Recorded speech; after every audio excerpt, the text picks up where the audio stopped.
कीर्तन किया। हरे कृष्णा। थोड़ा सा इसका वॉल्यूम बढ़ा। हरे कृष्णा। ठीक है। हरे कृष्णा। कृष्ण कृष्ण हरे हरे हरे राम हरे राम राम राम हरे हरे।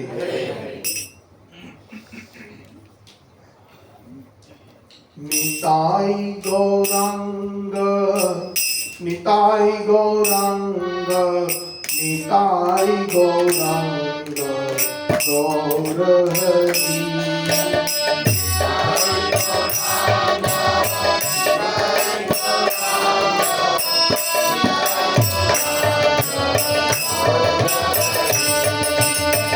निताई गौरांग निताई गौरांग निताई गौरांग गौर हरि।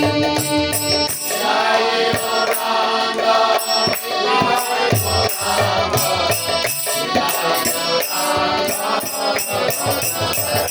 निताई गौरांग जय सखी नंदन गौर हरि। जय सच्चिदानंद गौर हरि।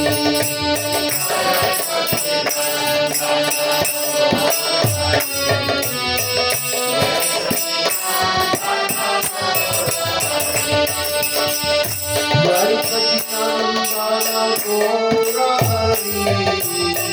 जय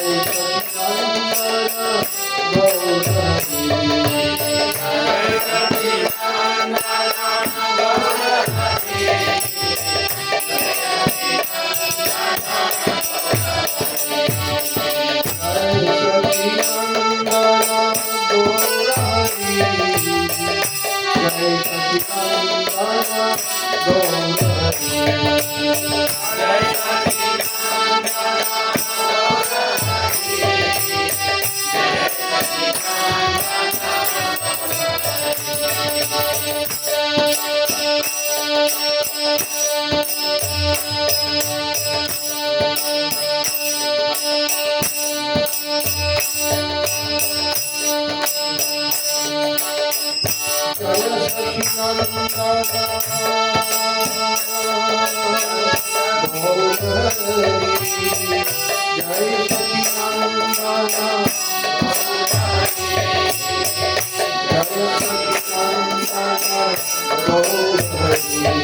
गौर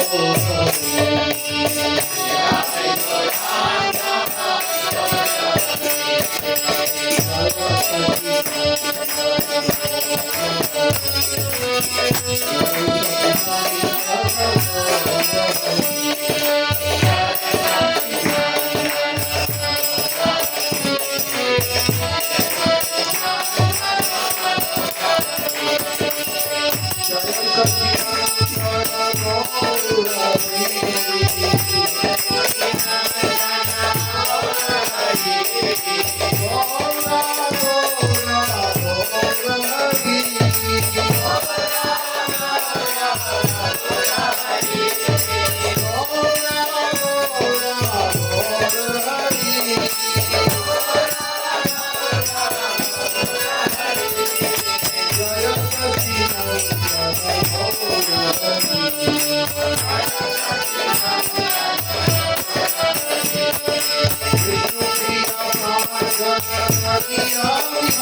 जयपुर में हमारे रूप गोस्वामी के गोविंद देव जी विराजमान हैं।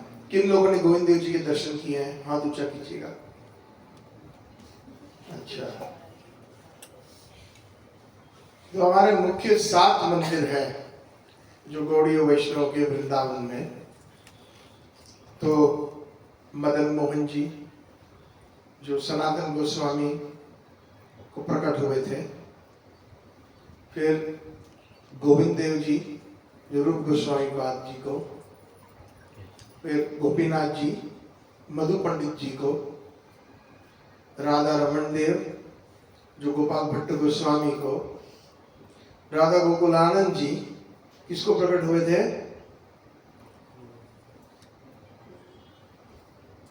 श्री विश्वनाथ चक्रवर्ती ठाकुर को, राधा दामोदर जी जीव गोस्वामी, और राधा श्याम सुंदर जी श्यामानंद पंडित जी को। ये 7 हमारे गौड़ीय वैष्णव मुख्य मंदिर हैं। तो जब औरंगजेब के अत्याचार से, मुगलों के आतंकवाद से ये बहुत बड़े विग्रह हैं, जिनमें से 4 को राजस्थान प्रस्थान करना पड़ा। तो गोविंद देव जी, गोपीनाथ जी और दामोदर जी जयपुर में है, मतलब वृंदावन में भी है, और श्रीनाथ जी नाथद्वारा में है, गोपाल नाथ जी, और मदन मोहन जी करौली में है। तो 5 बड़े विग्रह थे वृंदावन से। राधा रमन जी बहुत छोटे हैं तो उनको छुपा दिया गया था, और गोकुलानंद जी और भी छोटे हैं, इसलिए उनको छुपाने में बड़ी आसानी हुई थी। तो जो गोविंद देव जी में जाता है सुबह लगभग 9:30 बजे के आसपास, वहाँ की बहुत बड़ी श्रृंगार दर्शन, और सारे के सारे जयपुर वासी, लगभग मैं कह सकता हूँ उस हॉल के अंदर आसानी से 3000 लोग आ जाते हैं, समा जाते हैं, और बड़े प्रेम से ये स्तुति करते हैं। तो आइए हम भी गोविंद देव जी को रिझाने के लिए ये स्तुति करते हैं, और ये एक मानसिक सेवा है जिससे हम ये मन से ठाकुर जी की हम सेवा कर सकते हैं। तो बीच बीच में ये लाइन आएगी, गोविंद तुम्हारे चरणों में एक प्रेम पुजारी आया है। तो आप सबको मिल करके गाना है वो, और बीच का जो है मैं गा दूंगा, ठीक है। सबसे पहले मैं निवेदन करूंगा, फोन सबके साइलेंट पे रख दीजिएगा। मैंने पहले भी रिक्वेस्ट किया था, क्योंकि कथा कीर्तन में एकाग्र मन से करना चाहिए। ये कोई सोशल गैदरिंग नहीं है, ये ठाकुर जी घर के अंदर जे दिन गृह भजन देखी गृह ते गोलोक भाई, और आचार्य कहते हैं कि जिस दिन घर में भजन देखा वो घर स्वयं वैकुंठ बन जाता है। तो वैकुंठ के वातावरण को हमें स्पॉइल नहीं करना चाहिए, ऐसा जो है मेरा आप सबसे रिक्वेस्ट है। कुछ देर के लिए 1-8 घंटा 1.5 घंटा सब भूल जाइए, सिर्फ एकाग्र मन से, एकाग्रता से हरि का स्मरण और कीर्तन कीजिएगा। बहुत बहुत धन्यवाद आपका, आपके कोऑपरेशन के लिए। गोविंद तुम्हारे चरणों में एक प्रेम पुजारी आया है।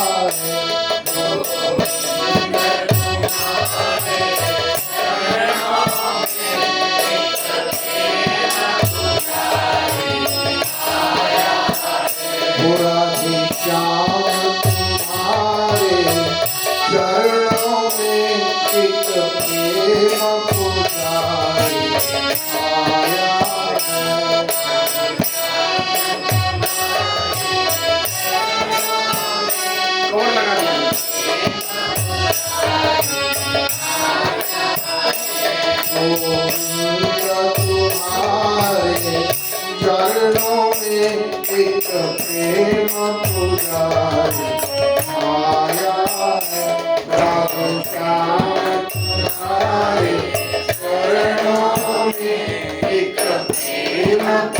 प्यारी आया है।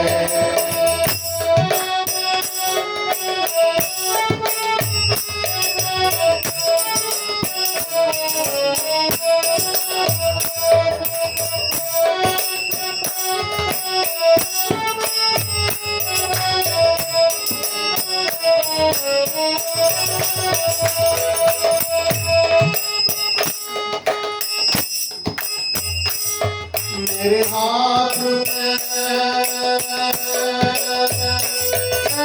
गोविंद, मेरे हाथ में चलता लोटा है, मैं तुम्हें नहलाने आया हूँ। मेरे हाथ में चलता लोटा है, मैं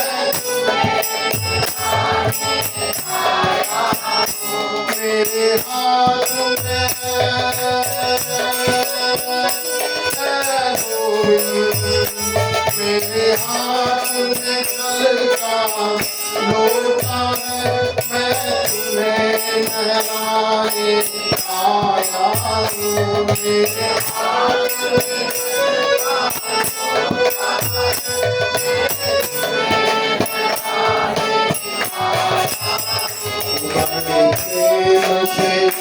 बड़े प्रेम से नाऊ मनमोहन में तुम्हें नहलाने आया हूँ। बड़े प्रेम से नाऊ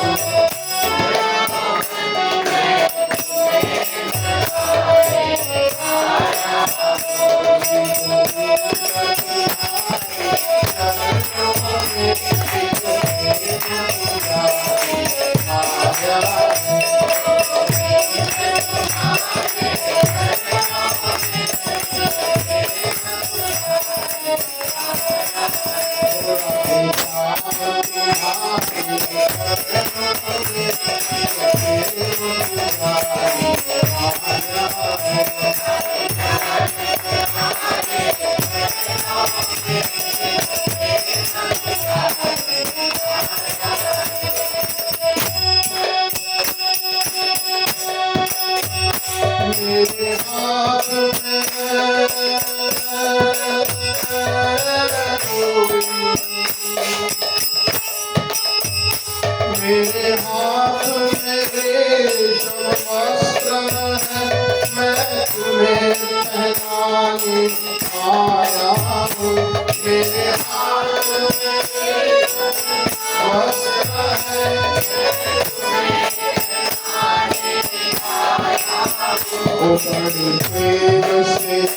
बड़े प्रेम से कहलो मनमोहन में तुम्हें नहलाने आया हूँ। बड़े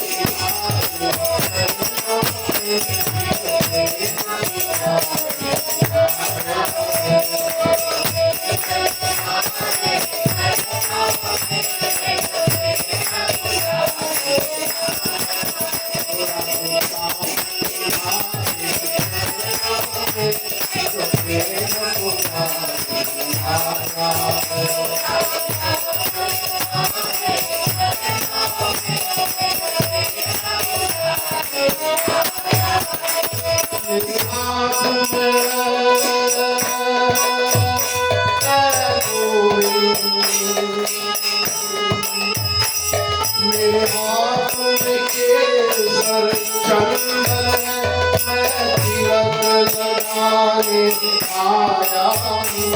मेरे हाथ में केसर चंदन है,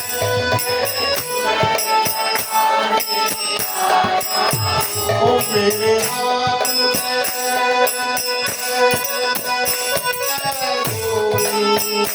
मेरे हाथ में मैं तिलक लगाने आया हूँ।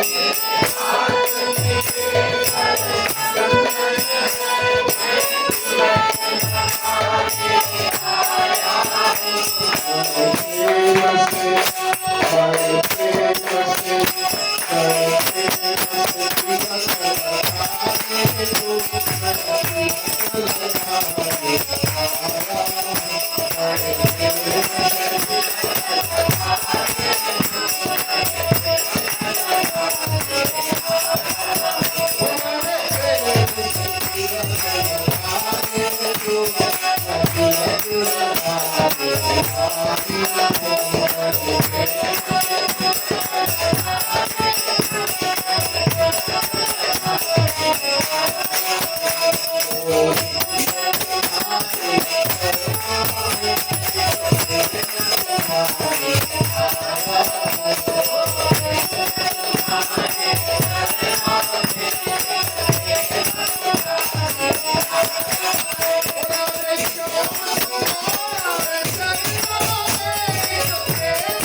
मेरे हाथ में पागल दूसरी है, मैं तुम्हें जिलाने आया हूँ।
हरि हरि बोल।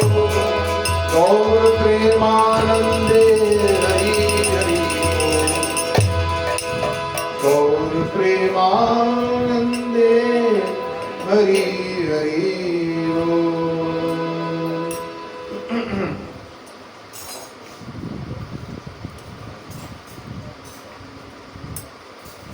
हरे कृष्णा। भगवान कृष्ण जो है ना, वो भक्त के लिए इतना प्रेम करते हैं कि उनकी कोई सीमा नहीं है। तो आज भगवान की एक लीला का वर्णन जो महाभारत में हुई थी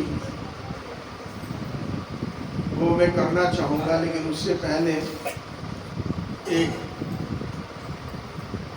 सुंदर पद है जो कवि का भाव, जिसमें प्रभु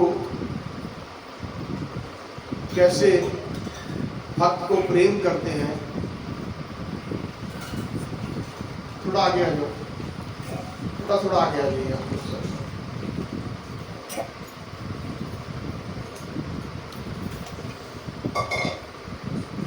ये भजन है। प्रबल प्रेम के पाले पड़कर प्रभु को नियम बदलते देखा।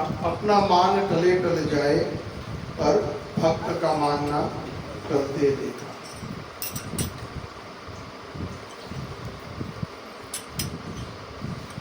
प्रबल प्रेम के पाले पड़कर प्रभु को नियम बदलते देखा। प्रभु को नियम बदलते देखा। प्रबल प्रेम के पाले पड़कर प्रभु को नियम बदलते देखा। प्रभु को नियम बदलते देखा।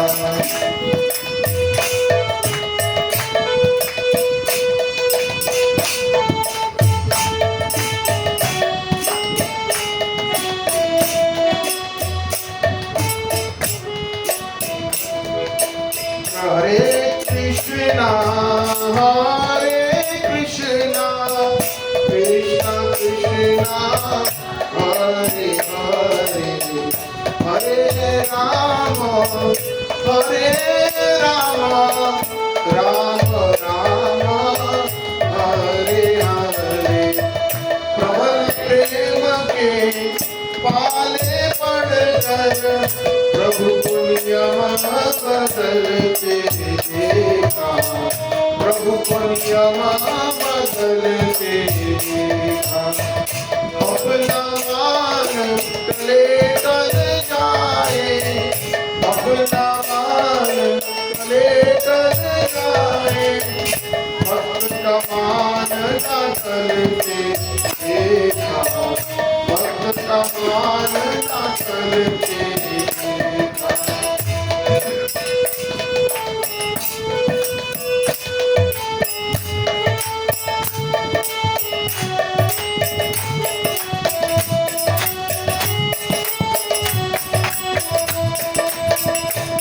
जिसकी केवल कृपा दृष्टि से सकल विश्व को पलटे देखा। सकल विश्व को पलटे देखा। उसको गोकुल में माखन पर 100 बार मचलते देखा। 100 बार मचलते देखा। प्रबल प्रेम के पाले पड़कर प्रभु को नियम बदलते देखा। प्रभु को नियम बदलते देखा।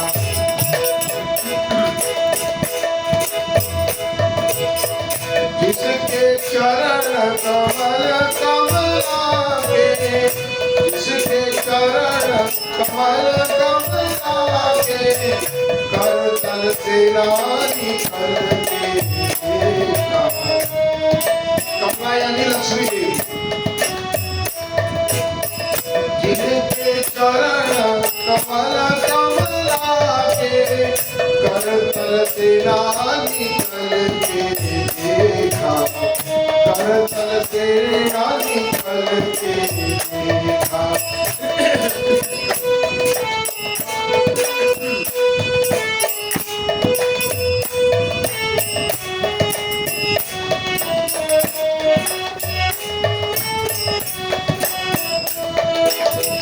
उसको ब्रज की कुंज गलिया में, उसको ब्रज की कुंज गलिया में कंटक पथ पर चलते देखा।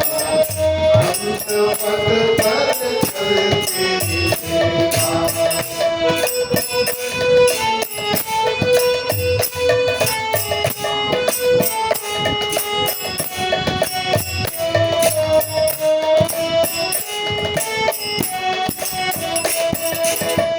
जिसका ध्यान विरंची शंभु शरताई सेना संबलते देखा। शरताधिक सेना संबलते देखा। उसको बाल सखा मंडल में, उसको बाल सखा मंडल में लेकर के न उछलते देखा। लेकर के न उछलते देखा। कमल प्रेम के पाले पड़कर,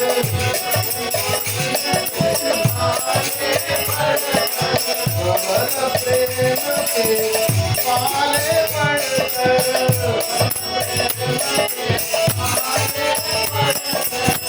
प्रभु पुनिया बदलते देखा। प्रभु पुनिया बदलते देखा।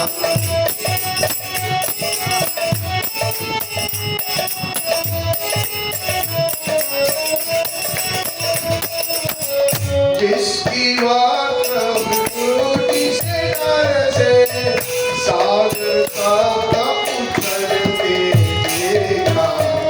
सागर का उछलते देखा।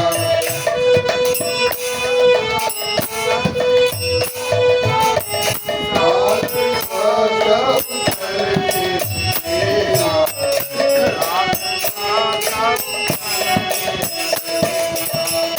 उसको माँ यशोदा के भय से, उसको माँ यशोदा के भय से अश्रुपूर्ण करते देखा। अश्रुपूर्ण करते देखा। कमल प्रेम के पाले पड़कर,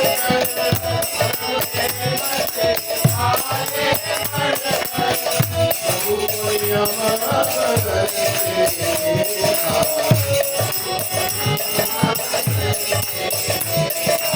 अपना मान तले तल जाए, भक्त का मान न सकते देखा।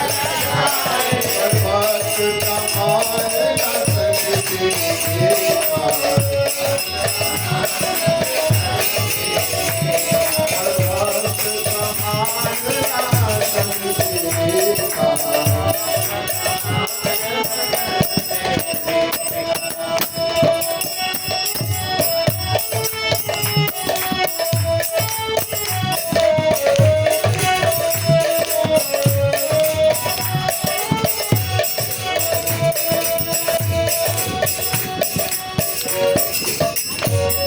हरे कृष्णा हरे कृष्णा।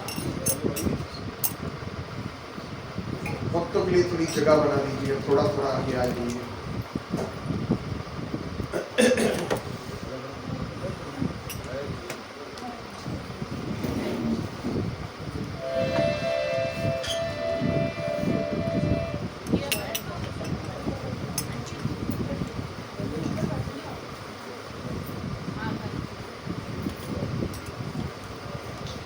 तो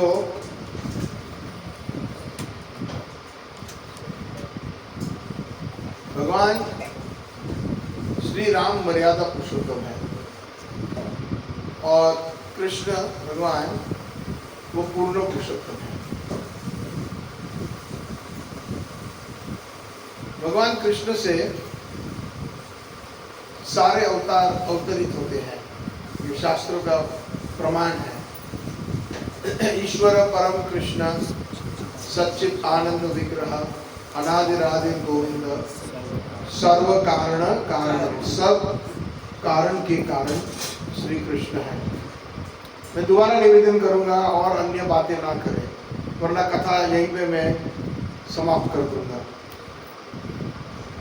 मुझे क्षमा करना, लेकिन मैं बहुत स्ट्रिक्ट हूँ इस बात में कि हरि की कथा, हरि का नाम, ये हरि ही है। तो जो कोई लेट आया है तो उसको तो और भी थोड़ा सा केयरफुल रहना है कि सभा को डिस्टर्ब ना करे। हाँ, जहां पर भी जगह मिले बैठ जाना चाहिए डिस्टर्ब किए बिना।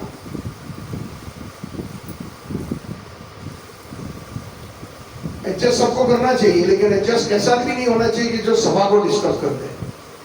और जिनको बात करनी है प्लीज बाहर जाके या नीचे जाके बिल्कुल कर सकते हो। मानता हूं घर आपका है, लेकिन सभा अभी मेरी है, क्योंकि मैं व्यास गादी लेकर बैठा हूं, तो शिष्टि होनी चाहिए।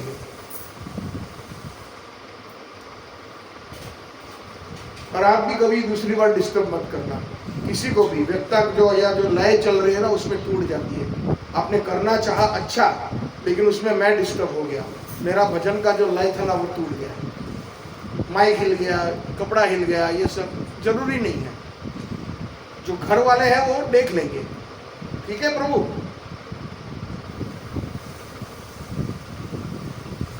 तो मैं क्या कह रहा था कि भगवान कृष्ण से सारे अवतार अवतरित होते हैं, और इसीलिए भगवान कृष्ण को पूर्ण पुरुषोत्तम कहा गया है। जितने भी भगवान हैं उनके जो अवतार हैं वो कृष्ण समान ही है, लेकिन फिर भी उनमें जो है 60 गुण है, लेकिन पूर्ण पुरुषोत्तम कृष्ण में 64 कलाएं हैं, 64 गुण हैं, 4 अधिक हैं। लेकिन शक्ति में सबके सब शक्तिशाली हैं, उसमें कोई संदेह नहीं है। रामचंद्र भगवान जी जो है वो मर्यादा पुरुषोत्तम है, क्योंकि वो मर्यादा में रहते हैं। जैसे आप सबको पता होगा कि रामायण में जब सीता की सुंदरता देख करके शूरपंखा को बहुत ही दृढ़ इच्छा हुई कि मैं एक सुंदर स्त्री का रूप धारण करके अतिशय सुंदरता में राम जी को मैं मोहित कर दूंगी और मैं उनसे विवाह का प्रस्ताव रखूंगी। लेकिन राम भगवान ने मना कर दिया, मैं मर्यादा पुरुषोत्तम हूँ, मैं एक पत्नी का जो है व्रत ले चुका हूँ, सीता ही मेरी। तो उन्होंने कहा कि देखो मैं सीता से भी कितनी सुंदर हूँ। बार बार मना कर दिया राम भगवान ने, क्योंकि वो मर्यादा पुरुषोत्तम। यहाँ तक कि उन्होंने ये प्रस्ताव रखा कि आप तो क्षत्रिय हो, और उस समय क्षत्रिय राजा कई रानियां रख सकते थे, लेकिन राम भगवान मर्यादा पुरुषोत्तम होने के कारण उन्होंने मना कर दिया। लेकिन जिन्होंने कृष्ण से विनती करी है कि कृष्ण आप इतने सुंदर हो, आप इतने मधुर हो, मैं आपकी होना चाहती हूँ या मैं आपका होना चाहता हूँ, तो किसी को मना नहीं करते। राम भगवान अपने आप को सीमित कर देते हैं, लेकिन कृष्ण कभी वो सीमा नहीं है उनकी। तो ब्रज की जितनी भी गोपियां हैं, कुछ श्रुतिचारी गोपियां हैं, जो उपनिषद जब राम भगवान को दंडकारण्य वन में देखा था तो उनकी इच्छा हुई कि कितने सुंदर है राम, काश ये हम उनकी सेवा कर सके, उनकी पत्नी बनकर। लेकिन मर्यादा पुरुषोत्तम होने के कारण वो इच्छा पूर्ण नहीं कर पाए, लेकिन कृष्ण ने उनकी इच्छा पूरी करी और उन्होंने ब्रज के अंदर उनको गोपियों का जन्म दिया, जिससे उन्होंने प्रेममय विलास उनके साथ उन्होंने रचाई। कृष्ण अपने भक्तों को इतना प्रेम करते हैं कि जैसे ये भजन के अंदर बार बार जो हम लाइन गाते हैं, प्रबल प्रेम के पाले पड़कर प्रभु को नियम बदलते देखा। यहाँ प्रभु मतलब श्री कृष्ण की चर्चा हो रही है।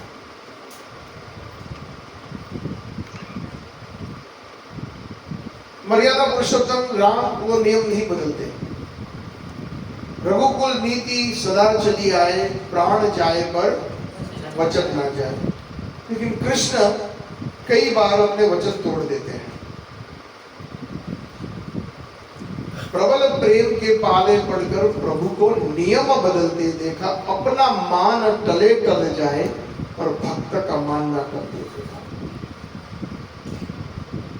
जो उनकी अनन्य भक्ति करता है तो कृष्ण उनसे इतना प्रेम करते हैं कि अपना मान भी अगर टल जाए, मतलब अपना मान उनका दाव पे लगाकर भी भक्त का मान जो है वो रख लेते हैं।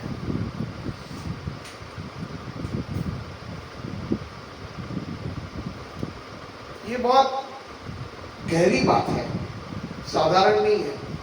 जैसे कि अर्जुन के लिए कृष्ण ने क्या किया था? अर्जुन के लिए कृष्ण ने क्या किया था? पीछे से कोई माताएं बताएंगी?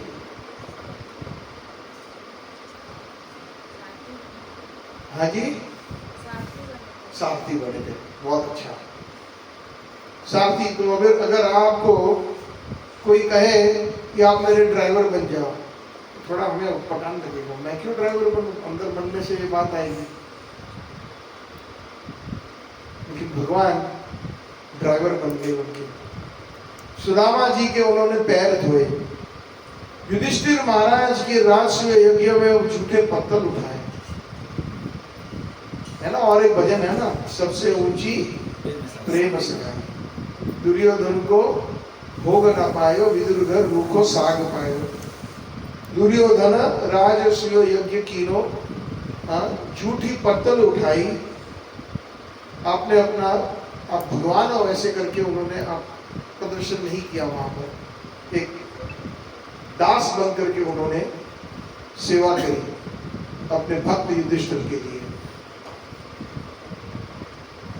तो ऐसे कृष्ण भगवान जैसे भगवान कहाँ मिलेंगे? इसीलिए हमारे आचार्य कहते हैं, जो खास करके वृंदावन के गौड़ी आचार्य, आराध्यो भगवान ब्रजेश तनयस। यदि भी अगर आपको आराधना करनी है, बहुत सारे भगवान के अवतार हैं, बहुत सारे देवी देवताएं भी हैं, लेकिन ब्रजेश कौन है? ऊंचा बोलिए, हाँ ऊंचा बोलिए ना। ब्रजेश, ब्रज के राजा नंद महाराज है। तनय मतलब उनके पुत्र हुए, ब्रजेश तनयस। तो बहुत सारे भगवान हैं, भगवान के अवतार है। आप किसी को भी पूछ सकते हो, लेकिन सबसे श्रेष्ठ श्री कृष्ण है।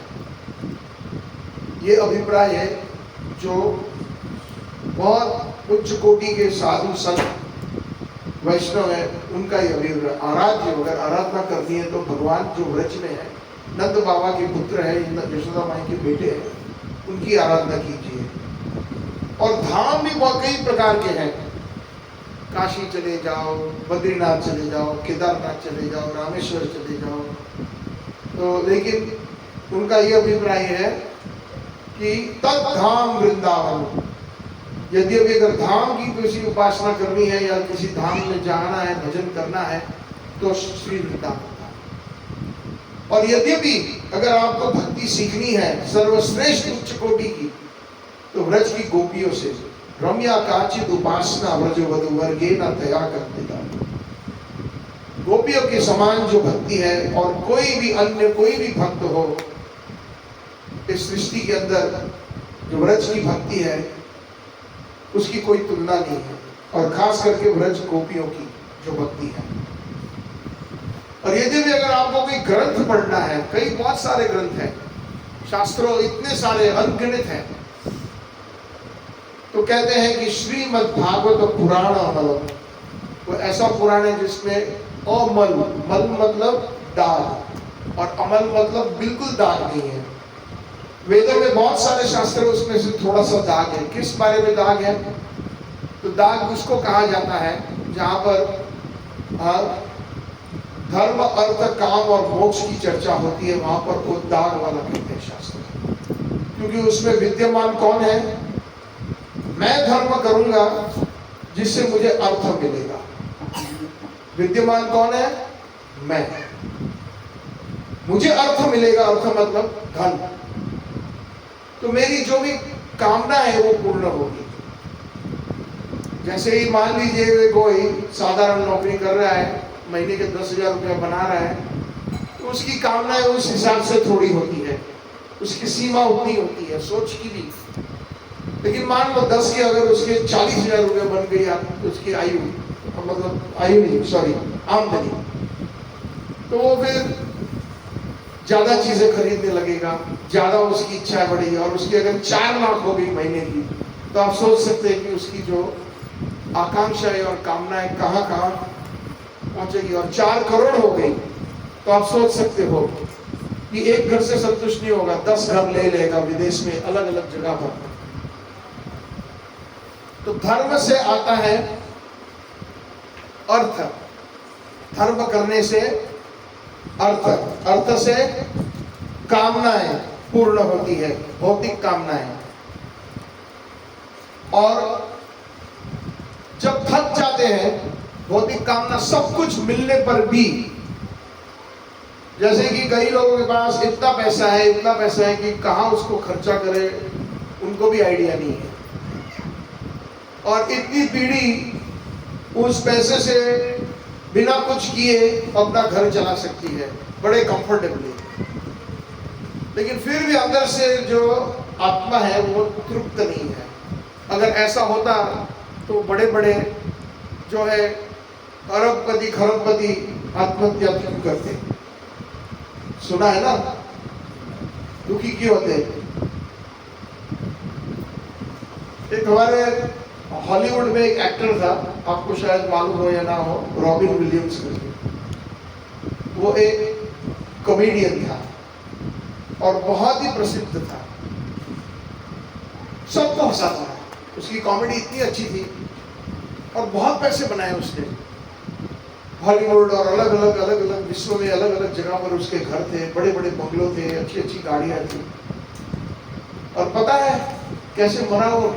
उसने आत्महत्या कर दी अपने कबाड़ के अंदर। हम उसको क्लोजेट कहते हैं, बड़े दीवार फ्लोर से लेके ऊपर तक इतना बड़ा कबाड़ होता है, कमरे जैसा ही होता है, जिसके अंदर कपड़े सूट वगैरह रखते हैं। तो पट्टे से दरवाजे के पीछे एक खूंटी थी, उसके ऊपर अपने आप को लटका दिया। जो सबको हंसाने वाला वो खुद कितना दुखी था। एक और उदाहरण माइकल जैक्सन का देखिए, कितना पैसा उसके पास, जो संपत्ति थी उसका पूरा एक शहर जो कैलिफोर्निया में नेवरलैंड करके उसकी जगह थी, इतना धन था कि उसकी कोई गिनती नहीं कर सकते आप। इतना पैसा उसने कमाया, लेकिन उसको नींद नहीं आ रही थी। रोज ड्रग्स लेता था जिससे उसे नींद आए, और हर बार ड्रग्स को पचा लेता था, जो स्ट्रॉन्ग ड्रग चाहिए। तो किसी एक डॉक्टर को उसने पकड़ा, बोले कि आप लोग जो ऑपरेशन में जो दवाई इंजेक्शन देते हो, एनेस्थीसिया जिसको हम कहते हैं, आप मुझे वो डोज दे दीजिए जिससे मैं अच्छी नींद सो सकूं। उसके ऊपर वो शुरू हो गया, फिर उससे भी स्ट्रॉन्ग। तो उसने एक दवाई दी, डॉक्टर फिर जेल चला गया। उसने प्रोपोफॉल करके एक बहुत ही स्ट्रॉन्ग ऑपरेशन में होता है, उस दवाई का प्रयोग किया और फिर अगले दिन वो उठा मर गया। तो ये अवस्था क्यों है? तो ये जब ऐसा होता है ना, तो अच्छे जो बड़े जिसमें थोड़ी सी अगर बुद्धि है तो वो मोक्ष की राह ढूंढते हैं। क्या करते हैं? मोक्ष। भाई मैं थक गया हूं, बस बच्चों को दे दी संपत्ति, फैक्ट्री, उद्योग, अब हम चले, मैं और तुम्हारी मम्मी जा रहे हैं हरिद्वार, बाकी का शेष जीवन हमें भजन में बिताना है। किस लिए? मुझे संतुष्टि नहीं हुई है, तो मैं धर्म करता हूं जिससे मुझे अर्थ धन मिलेगा, और उस धन से मुझे प्राप्ति होगी, मेरी भौतिक कामनाएं पूर्ण होगी और जिससे मैं संतुष्ट होऊंगा, ऐसी विचार कर, लेकिन संतुष्ट होता नहीं है, तो फिर वो मैं मोक्ष की राह ढूंढ रहा हूं। इसमें क्या है? मैं और मैं, बकरी की तरह मैं है ना, मैं विद्यमान है। तो ये सब करने का पूरा जो व्यायाम है वो अपने लिए केंद्रित है, उसमें भगवान कहाँ है। धर्म भी किया, एक बचपन में गाना सुना था, ब्लैक एंड व्हाइट पिक्चर थी, याद नहीं है, गरीब की तुम सुनोगे वो तुम्हारी सुनेगा, तुम 1 पैसा दोगे वो 10 लाख देगा। पता नहीं आप लोगों ने ये गाना, जितने भी यहाँ पर आपने सुना है, आपने भी सुना है ना। तो वो क्या है कि भाई हम धर्म करेंगे, दान देंगे, तो तुम 1 पैसा दोगे तो भगवान 10 लाख देगा। तो ये मोटिवेशन है, ये इसके पीछे सिद्धांत है कि मैं कुछ दान करूंगा तो भगवान, ऐसा सुना है बड़े बुजुर्गों से, पुण्य करने से भगवान जो है हमें भौतिक जगत में और भी सुख की सुविधाएं देते हैं।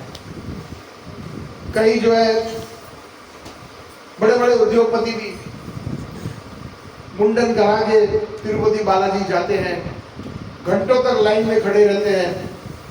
क्यों? क्योंकि सुना है कि बालाजी में जाने से धन बहुत आता है। इस साल हमारा इतना टर्नओवर हुआ, अगले साल और भी हो जाएगा। तो फिर बालाजी में जाते हैं और उनको वहां पर दान देते हैं कि भाई इस साल हमारी तरफ से 1 करोड़ रुपए का बालाजी को हार, हीरे का हार चढ़ाएंगे। अगले साल जाएंगे तो बोले कि 2 करोड़ का चढ़ाएंगे, क्योंकि उनका मुनाफा डबल हो गया या ट्रिपल हो गया। तो ये उनका मोटिवेशन है भगवान के दरबार में आने का। और कामनाएं तो अशेष कामना, रिद्धि माझे मोर, भक्ति विनोद ठाकुर कहते हैं इतनी मेरे हृदय के अंदर कामना है कि उसकी कोई सीमा नहीं है। फिर थक जाते हैं तो बोलते भाई मुझे बस थक गया हूं, बस शांति चाहिए, इतना पैसा क्या करना है, घर में ठीक से बच्चों के साथ लंच डिनर भी नहीं ले सकते, कभी लंदन में, कभी पेरिस में, कभी टोक्यो में, कभी सिडनी में। बच्चों का मुंह 1-1 महीने तक देखने को नहीं मिलता है। बच्चे भी बिगड़ जाते हैं कि पापा के पास इतना पैसा है, मम्मी मैं बाहर खा लूंगा मेरे फ्रेंड्स के साथ, पिज्जा पार्टी है। मम्मी के पास भी टाइम नहीं है, नौकर जो नौकरानी बना देगी खाना जो भी है, सब लोग मिलके खा लेना, मैं किटी पार्टी में जा रही हूँ। पैसे कहाँ स्पेंड करेगी वो, इतना पैसा है तो। ये प्रैक्टिकल लाइफ की बात चल रही है। लेकिन एक समय ऐसा आता है जिसमें थोड़ी सी अच्छी विचारधारणा है तो भाई ये सब छोड़ो, मजा नहीं आ रहा है जिंदगी में, सुखी नहीं है, बच्चे बिगड़ गए, देखने को ही नहीं मिलते हैं, तो क्या फायदा ऐसे पैसों का। तो मोक्ष की राह में तो ये वेदों में यही बात बताई है ज्यादातर, धर्म, अर्थ, काम और मोक्ष के बारे में। तो व्यासदेव जी ने वेदों की रचना करी और व्यासदेव स्वयं अतृप्त थे, बद्रिकाश्रम में बैठे थे एक दिन, और वो क्यों अतृप्त, क्यों वो अपने आप में नाराज थे, क्यों दुखी थे, उनको ही नहीं मालूम था। कई बार जब हम दुखी होते तो हमें कारण मालूम होता है कि भाई चलो बिजनेस में लॉस हो गया। एक उदाहरण देता हूँ, या कोई स्टूडेंट होता है, कम मार्क मिले पेपर में तो दुखी है बच्चा, कारण होता है, हमें पता होता है कि हम क्यों दुखी हैं। लेकिन व्यासदेव जैसे व्यासदेव, वो स्वयं उनको मालूम नहीं उनका कारण क्या है कि वो दुखी है। तब उनके गुरुजी नारद जी आए और नारद जी ने फिर उनको बताया कि आप इसलिए इतना सारा करने पर, इतने वेदों की रचना की, उपनिषद आप बोले हो, और वेदांत सूत्र, वेदांतों की आपने व्याख्या, बहुत सारी अच्छी अच्छी व्याख्या, पुराण, बहुत कुछ आपने जो है उसका जो है निर्माण किया, आपने लिखा, अच्छी बात है। लेकिन आपने एक सिर्फ ये चीज की है वेदों में, धर्म अर्थ काम मोक्ष वो ज्यादा विद्यमान है। भगवान की शुद्ध भक्ति बहुत कम बताई है। इसलिए मैं कहता हूं, नारद जी ने कहा कि ऐसे ग्रंथ की रचना कीजिए जिसमें सिर्फ शुद्ध भक्ति हो, जिसमें सिर्फ शुद्ध भक्ति, और वो है श्रीमद् भागवत। तो भागवत में पुराण अमलम, जहां पर मल नहीं है बिल्कुल, जहां पर धर्म अर्थ काम और मोक्ष तक भी अगर पहुंच गए तो वो थोड़ी मलिनता है, क्योंकि उसमें विद्यमान कौन है? मैं। भगवान से कुछ लेना देना नहीं है। भगवान की संतुष्टि के लिए कोई कार्य करना उसमें तो है ही नहीं। संतुष्टि मेरे लिए, मैं संतुष्ट हूं, ये प्रिंसिपल या सिद्धांत थोड़ा हम समझ लेंगे तो हमारा भक्ति का दृष्टिकोण बदल जाएगा, हम किस लिए कर रहे हैं भक्ति। हमारे कुछ मित्र यहाँ पर बैठे हैं, वो हंसेंगे दोबारा, बार बार मुझे पता नहीं, सारे हिंदू मंदिरों में ये भजन आता है, ओम जय जगदीश हरे, स्वामी जय जगदीश हरे, घर धन आवे सुख संपत्ति आवे, डॉलर अमेरिका जावे, ओम जय जगदीश हरे। ये शुद्ध भक्ति नहीं हुई, और सब लोग सारे भारतवर्ष में यही गाते हैं। कहे शिवानंद स्वामी, बड़े प्रेम से ऐसे ऐसे डोल डोल के गा रहे हैं। शिवानंद स्वामी कौन है? हम आपको मालूम है कौन है? वो मायावादी है, जो कृष्ण को या भगवान का आकार निर्गुण है मानते हैं कि भगवान का कोई आकार ही नहीं है। जब हमारा आकार होता है तो भगवान का क्यों नहीं है? जब भगवान कहते हैं कि आप मेरे अंश में हो, ममय अंश जीवलोक जीवभूत सनातन। क्रिश्चियन भी है ना, वो भी एक, ये बात बाइबल में लिखा है, man is made in the image of God. Bible का अगर जिन्होंने थोड़ा भी अगर ज्ञान है तो भगवान के स्वरूप में मनुष्य बना है। एक बार बहुत सुंदर सच घटना हुई। जैसे इस्लाम है, वो भी मायावादी जैसे ही है, क्योंकि वो भगवान को उनके आकार में नहीं मानते, जो अल्लाह जो होता है, और उनका ये कहना होता है कि अल्लाह को ना किसी ने देखा है ना किसी ने सुना है, और उनके मस्जिद में कोई फोटो नहीं होती है। अगर कोई भी फोटो वोटो रखे तो कुछ मुस्लिम पंथ है तो उनको मानते नहीं है, वो उनको भी काफिर कहते हैं वो लोग। हमें स्वीकार नहीं है ऐसे मुस्लिम कि उनके जो क्या कहते हैं, जैसे हमारे आचार्य होते हैं, तो कुछ मुस्लिम पंथों में अपने आचार्य होते हैं, उनके जो मौलवी होते हैं, तो उनके फोटो, जैसे आगा खानी है तो प्रिंस आगा खान को फोटो रखते हैं, कुछ आयतोल्ला की फोटो रखते हैं। तो जो मेन मुस्लिम्स है वो मानते नहीं है, क्योंकि वो लोग कहते हैं कि जो हमारे पैगंबर भी है ना, उसकी फोटो नहीं होनी चाहिए, वो भी निराकार है, जैसे जो मोहम्मद है। मैं ज़्यादा इसलिए बता रहा हूँ कि एक बुनियाद में तैयार कर रहा हूँ समझने के लिए।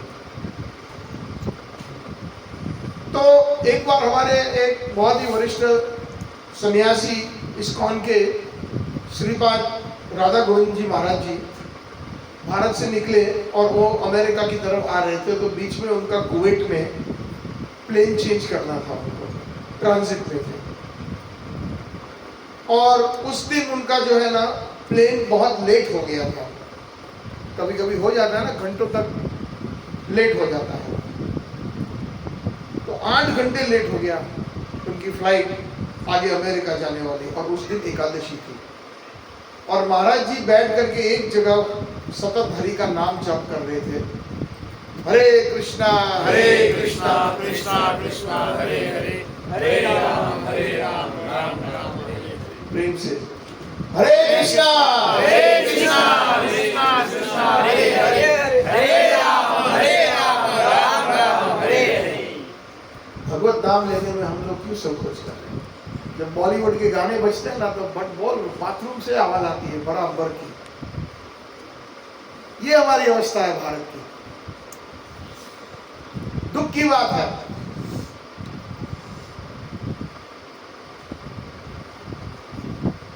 तो महाराज जी वहां पर बाहर बैठे थे, और ठीक उनके सामने जो सिक्योरिटी का चीफ था सारे एयरपोर्ट का, उनका कैबिन था। और कांच के पीछे से वो देख रहे हैं कि एक हिंदू साधु बैठा है, क्योंकि भगवा कपड़ा है उनके, और वो सतत जॉब कर रहे हैं। और उन्होंने देखा कि बार बार ये महाराज देख रहे हैं घड़ी की ओर, भाई अभी फ्लाइट कितने बजे फाइनल टाइम आएगा, मन में यही होगा, जॉब करते रहते थे। तो वो बाहर आए और उनका जो अरबी ड्रेस होता है ना, जिसको थोप कहते हैं, सफेद, वो, और वो सीक्रेट पुलिस वाले थे, मतलब बहुत बड़े दर्जे पे। कभी कभी जो बहुत बड़े दर्जे पे होता है ना, यूनिफॉर्म नहीं पहनता है ना, बहुत बड़े बड़े दर्जे ने आ करके महाराज जी से इशारा किया कि आप आइए यहाँ पर। तो महाराज जी के मन में हुआ, ये शायद मैं जाप कर रहा हूँ, हिंदू हूँ, मुझे शायद बुला लिया। मन के अंदर ऐसे, जिस तरह से उन्होंने अपने आप को, हमें जो ये उनकी अपनी घटना बताई, बोलते हाय कृष्णा, पता नहीं क्या होगा, नरसिंह देव भगवान रक्षा करना। महाराज जी ऐसे मन में कहने लगे। तो जब अंदर कैबिन में आए, बोलते आप हिंदू मौलवी हो, मतलब प्रीस्ट हो। उसकी इंग्लिश ठीक नहीं थी, वो जो अरबी था वो। बोलता है यस, मैं हिंदू प्रीस्ट। उनकी और महाराज जी की भी अंग्रेजी इतनी पक्की नहीं है, लेकिन इशारों में और थोड़े थोड़े शब्दों में काम चल गया। एक दूसरे को वो लोग समझाने में पर्याप्त थे। तो बैठिए आप।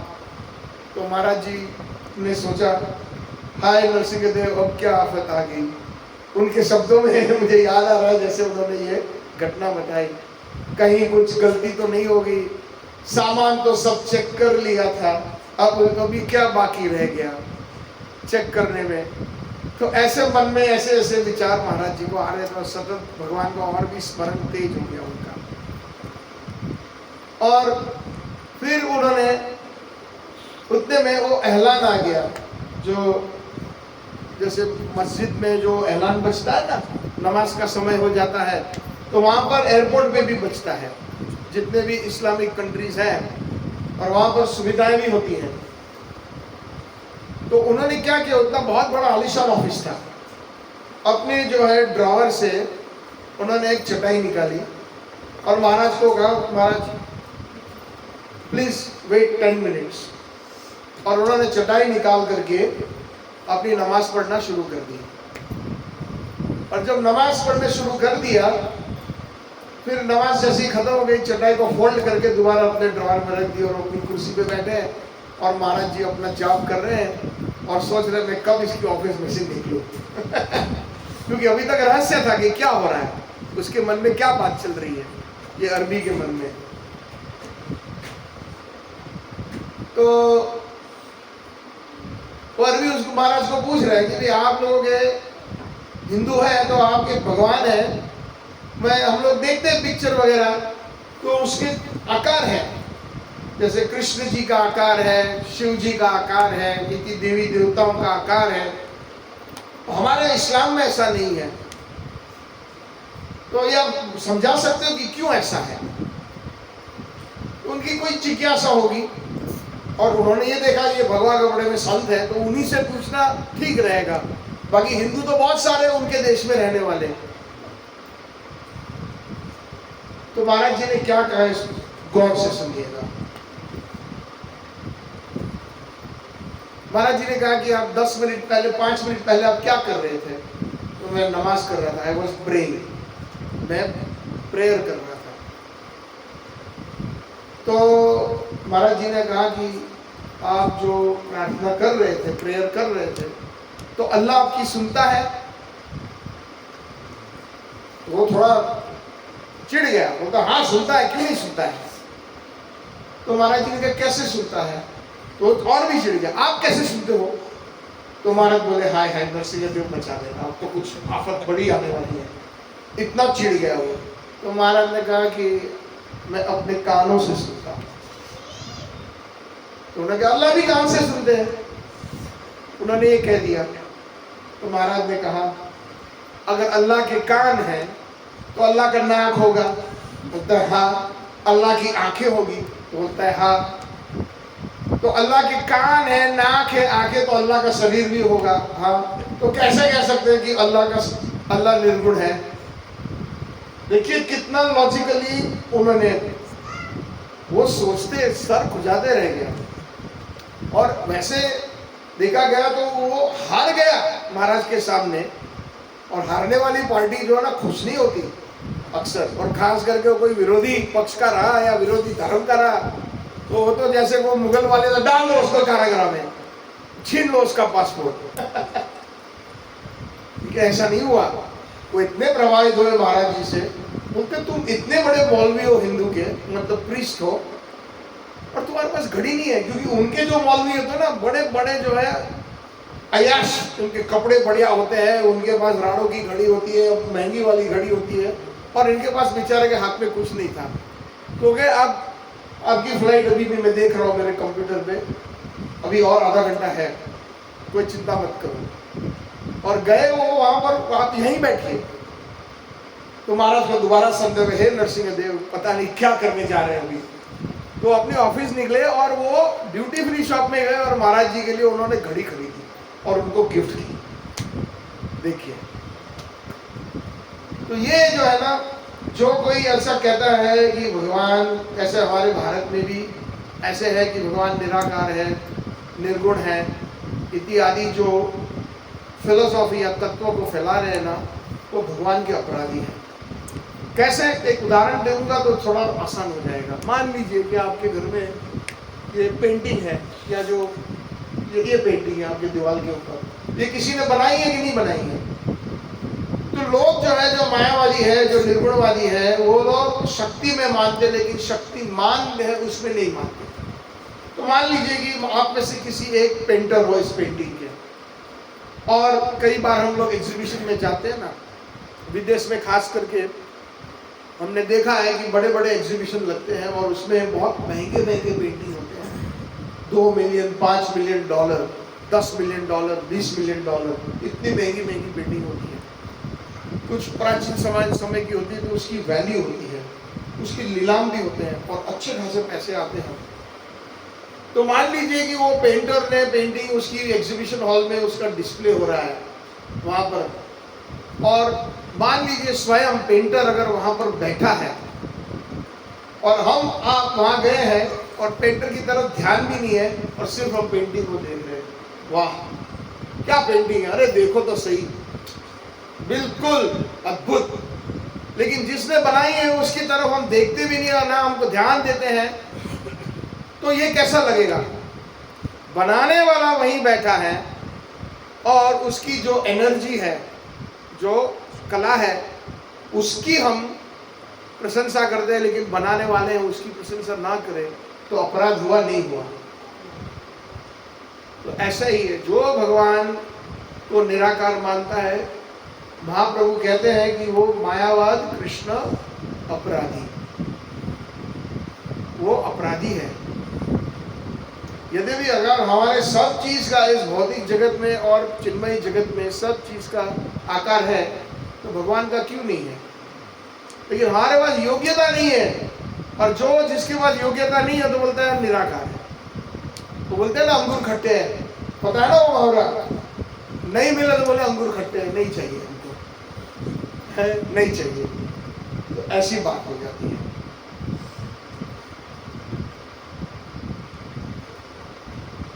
भगवान को अगर कोई लिमिट कर दे कि भगवान निराकार है, भगवान का आकार नहीं है, तो फिर वो भगवान कैसे हुए जिनके ऊपर पाबंदी लगाई जाए?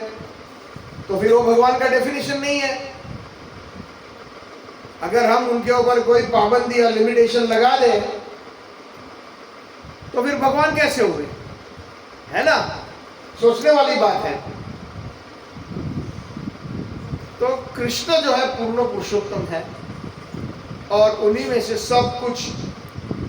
वेदांत सूत्र के पहले 2 शब्द हैं जन्मादियस्य, श्रीमद् भागवत के पहले 2 शब्द हैं जन्मादियस्य। जन्म मतलब आप कुछ से सब कुछ उत्पन्न होता है। वैकुंठ, चिन्मयी जगत और भौतिक जगत, सारे अवतार आप में से ही उत्पन्न होते हैं, सारे रस आप में से उत्पन्न होते हैं। जन्म आदि, आदि का अर्थ ये हुआ भौतिक जगत को लागू पड़ता है ये, कि जिसके अंदर उसका मेंटेनेंस करना, उसका पालन पोषण करना, और आदि में ये भी आ जाता है कि संहार करना। ये आप ही करते हो हे कृष्ण, या कृष्ण के अवतार। तो पूर्ण पुरुषोत्तम भगवान की ये व्याख्या समझ में आई। हम जो पिछले कई मिनट से समझाने का प्रयास कर रहे हैं, तो उसकी कोई लिमिट नहीं है, सीमा नहीं है। 64 कला पूर्ण है उनके, और अन्य जो जितने भी भगवान हैं उनमें अवतार में 60 कलाएं हैं उसमें। मर्यादा पुरुषोत्तम अपने आप में मर्यादा से सीमित है, जो लेकिन पूर्ण पुरुषोत्तम की कोई सीमा नहीं होती। तो एक बार ऐसा हुआ, भीष्म देव को दुर्योधन ने आक्षेप लगाया कि हे पितामह, आप जो है ना पक्षपात करते हो, कहते हो लड़ते हो मेरी तरफ से, लेकिन तुम पांडवों को जो है, पांडवों के लिए आपके हृदय में बहुत ही विशेष करके कोमल हृदय है आपका उनके लिए, और ऐसे ही आप जैसे योद्धा चाहे तो सारे ब्रह्मांड को नष्ट कर सकते हो, आपकी बाणों की नौछावर कर सकते हैं आप, लेकिन आप अर्जुन को,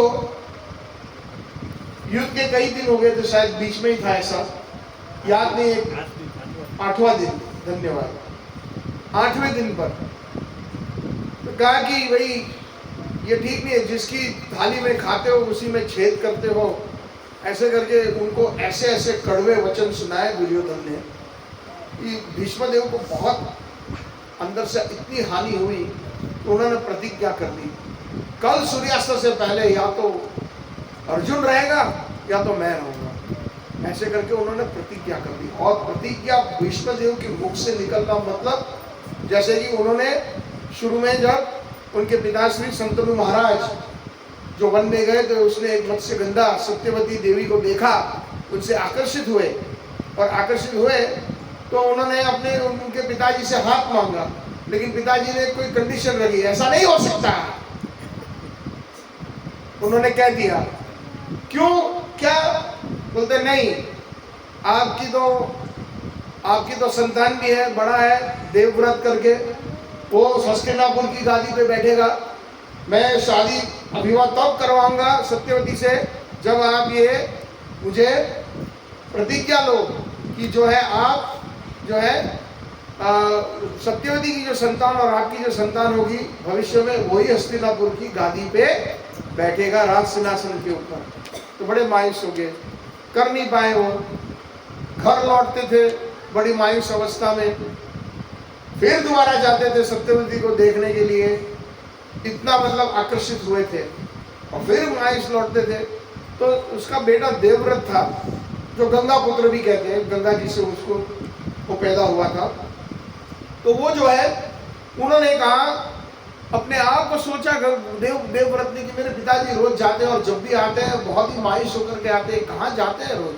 एक बार उन्होंने अपना पीछा किया, उनका पीछा किया तो वहाँ पर देखा कि एक मत्स्यगंधा की कुटिया में जाते थे और वो पिताजी उनसे बात करते थे, लेकिन फिर जब निकलने का समय आता था तो बड़े जो है दुखी होते थे। और फिर उन्होंने पता लगाया उनके जाने के बाद कि भाई क्या चक्कर क्या है कि उनको खुश कैसे किया जाए पिताजी को। तो सत्यवती के पिताजी ने कह दिया कि भाई हमने तो ये कंडीशन रखी थी, लेकिन अभी तक जो है उन्होंने स्वीकारा नहीं है।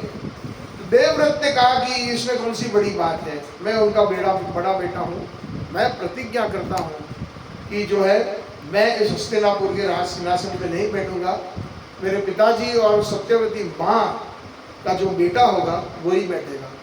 फिर भी उनको संदेह था कि मान लो कल की आपका विवाह हो जाए और आपके बच्चे हो, और कल की सत्यवती के बच्चे हैं, फिर वो आपस में झगड़ पड़े राजगादी के लिए, तो उसकी चिंता मत करो, मैं प्रतिज्ञा करता हूँ कि मैं विवाह कभी नहीं करूँगा, आज जीवन में ब्रह्मचार्य का पालन करूँगा। तो जब उन्होंने ये कह दिया तो देवी देवताओं ने ये प्रतिज्ञा ऊपर से फूल बरसाए और उन्होंने कहा भीष्म भीष्म भीष्म। भीष्म मतलब जिन्होंने दृढ़ संकल्प कर लिया या जिन्होंने दृढ़ जो है प्रतिज्ञा करी हो। जब भीष्मदेव ने ये कह दिया दुर्योधन से कि कल या तो मैं या तो अर्जुन, तो बहुत ही कपटाई से वो हंसने लगे दुर्योधन। अब तो हो गया, अर्जुन के बैंड बजने वाले हैं, क्योंकि भीष्म पितामह ने अभी तो प्रतिज्ञा ले ली, उसका अब कुछ होने वाला नहीं है।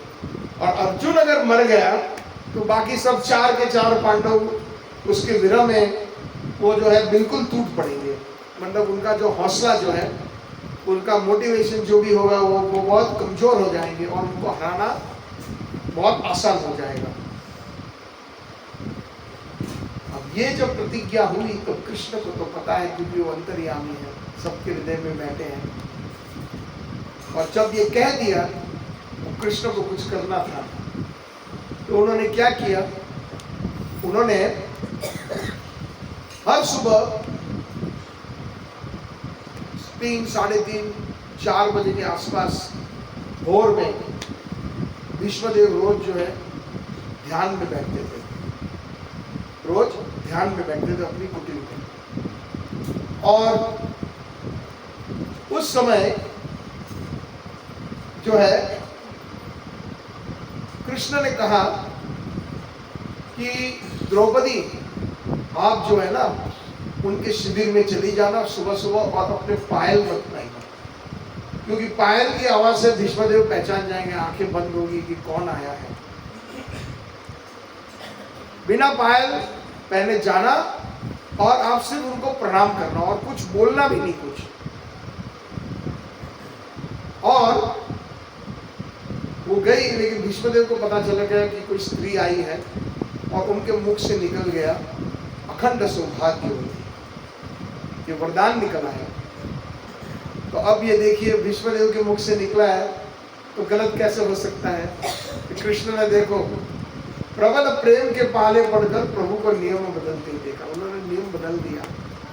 कि देखो कैसे उन्होंने ऐसी जो है गेम की रचना कर दी। वैसे भगवान को ऐसा करना नहीं चाहिए, रामचंद्र भगवान होते बोलते नहीं मेरे से ये नहीं होगा।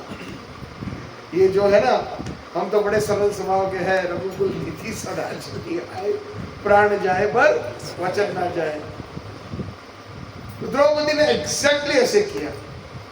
अब आ गया 9वां दिन युद्ध का, और यहाँ पर भीष्मदेव अपने क्षत्रिय जो उन्होंने जो प्रदर्शन किया, ऐसे बाणों की नौछावर कर दी कि अर्जुन कमान से बाण खींचे उससे पहले 10 बाण निकल चुके होते भीष्मदेव के।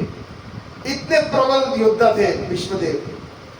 और छिन भिन कर दिया रथ, रथ बैठ गया। जो रथ इंद्र भगवान ने स्वयं उनके पिता ने अर्जुन के पिता ने दिया था कि वो कम से कम जमीन पे टच नहीं होगा जब तक कृष्ण बैठे हैं, जमीन को स्पर्श नहीं करेगा, थोड़ा ऊंचा रहेगा। ये रथ वो रथ को तोड़ डाला, पहिए जो है टूट गए। और कृष्ण स्वयं कहते हैं कि उनके ऊपर भी अर्जुन का मुकुट उनके तीर की नौछावर से सर से नीचे गिर गया था, और भगवान कृष्ण को यहाँ वहाँ चोट लगी थी उनकी बाहों के ऊपर। और कृष्ण ने जब देखा अब तो कोई चारा नहीं है, मुझे कुछ करना पड़ेगा। उससे पहले महाभारत में युद्ध होने से पहले एक बार कृष्ण सो रहे थे अपने पलंग के ऊपर, और वहां से पीछे से तो दुर्योधन पहले आए उनके शिविर में, और दुर्योधन कृष्ण के सर के पास बैठ गए। जैसे ये मान लीजिए ये कुर्सी है और कृष्ण यहाँ सो रहे हैं, तो उनके सर के पास साइड पे बैठ गए। और उसके बाद अर्जुन आया, और अर्जुन उनके चरणों में बैठ गया। और कृष्ण की आंखें खुली तो सबसे पहले किसको देखा? अर्जुन को। तो तुरंत कृष्ण ने पूछा, अर्जुन कैसे आना हुआ? और तुरंत दुर्योधन बोले केशव मैं पहले आया हूं। अच्छा अच्छा, आप भी आए हो? कृष्ण को सब पता है। तो बताइए किस कारण से आए? तो दुर्योधन कुछ बोले उससे पहले कृष्ण ने परिहास्य में, और वो जानते हैं कृष्ण बहुत ही नटखट है, उन्होंने कहा कि रुक जाओ दुर्योधन, हालांकि आप पहले आए लेकिन ये तुम्हारा छोटा भाई है अर्जुन, तो छोटे भाई को पहले चांस से, अर्जुन भी कुछ हेतु से आए होंगे, तो मैं पहले अर्जुन को पूछ लूं। नहीं नहीं नहीं नहीं, ये ठीक नहीं है, ये ठीक नहीं है, उन्होंने कह दिया जो है आप, मैं पहले आया हूं और मुझे कुछ चाहिए आपसे। तो अर्जुन ने कहा बड़े भाई है, उनको जो चाहिए कृष्णा पहले आप उन्हीं को बोलिए। तो उन्होंने कहा कृष्णा अब युद्ध होने वाला है, मुझे आपकी अक्षुभनी सेना चाहिए। कृष्ण ने कहा देखो क्या चाहिए, मैं आपको दोबारा मैं चॉइस देता हूं, मैं चाहूं, आप मुझे चाहते हो या मैं सेना चाहिए? बोलता नहीं कृष्ण आपकी सेना चाहिए। और अर्जुन से पूछा आपको क्या चाहिए? तो उसने कहा कृष्ण आप चाहिए। और दुर्योधन ने कहा कि एक शर्त है, आप युद्ध में भाग नहीं लेंगे, कोई भी अस्त्र शस्त्र नहीं उठाएंगे। तो कृष्ण ने हंसकर कह दिया कोई बात नहीं उठाऊंगा। बहुत खुश हो गए। कृष्ण की स्वयं भगवान की अक्षौहिणी सेना प्राप्त हुई, और कृष्ण स्वयं जो है भगवान होकर के उस युद्ध के अंदर पार्टिसिपेट नहीं करेंगे। तो दुर्योधन ने कहा कि अब तो मेरी निश्चित जो है विजय में प्राप्त, मेरी विजयता मैं विजय प्राप्त कर ही लूंगा। अब 9वां दिन का युद्ध का आ गया, छिन्न भिन्न हो गया उसका रथ का पहिया चक्का छूट गया, और कृष्ण ने देखा अब मेरा अर्जुन बचने वाला नहीं। क्या किया उन्होंने? तो टूटे हुए रथ के पहिए को ले करके बड़े भीष्मदेव की ओर, उन्होंने प्रबल प्रेम के पाले पड़कर प्रभु को नियम बंद, इसलिए उन्होंने झूठ कह सकते हैं कि उन्होंने अपना प्रतिज्ञा तोड़ी कि मैं भाग नहीं लूंगा, मैं अस्त्र नहीं उठाऊंगा, लेकिन उन्होंने चक्का लेके भीष्मदेव को मारने के लिए दौड़ पड़े। जैसे एक सिंह होता है हाथी के तरफ बढ़ता है, जब सिंह के बच्चे को हाथी अगर सताता है तो हाथी को सिंह क्या करता है, जो हाथी के पीछे वो लग जाता है, छोड़ता नहीं है उसको, और विजेता सिंह की होती है, हाथी की नहीं होती, हाथी इतना बड़ा है फिर भी। तो जब भीष्मदेव ने ये देखा तो भीष्मदेव ने हाथ दोनों ऊपर कर लिए, बोलते हे प्रभु, इसी का तो मुझे इंतजार था कि आप भक्त के प्रेम में आप अपनी प्रतिज्ञा कब तोड़ो, इसी का तो मुझे इंतजार था कि प्रबल प्रेम के पाले पड़कर प्रभु को नियम बदलते देखा, अपना मान टले टल जाए और भक्त का मान ना टलते।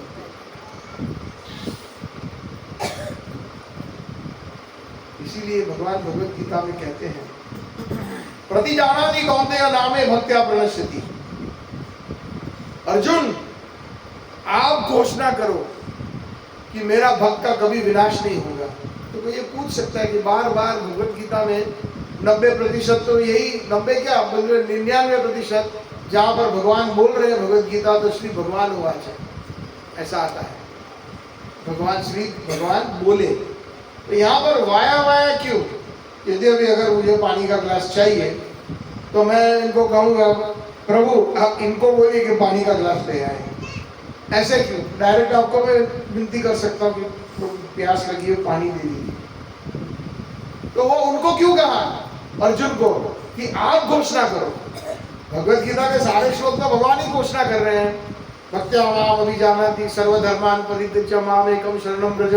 ऐसे कितने कितने अच्छे अच्छे जो ज्ञान वाले जो श्लोक है, भक्ति वाले श्लोक है, इत्यादि श्लोकों का भगवान स्वयं जो है वो शिक्षा देते हैं। लेकिन यहाँ पर कहते हैं अर्जुन आप ये घोषणा करो कि मेरा भक्त का विनाश नहीं होगा। क्यों? तो भगवान क्यों नहीं बोले वो कि मेरा भक्त का विनाश? भगवान वो अच्छा स्वयं कृष्ण भगवान क्यों नहीं बोले ऐसा?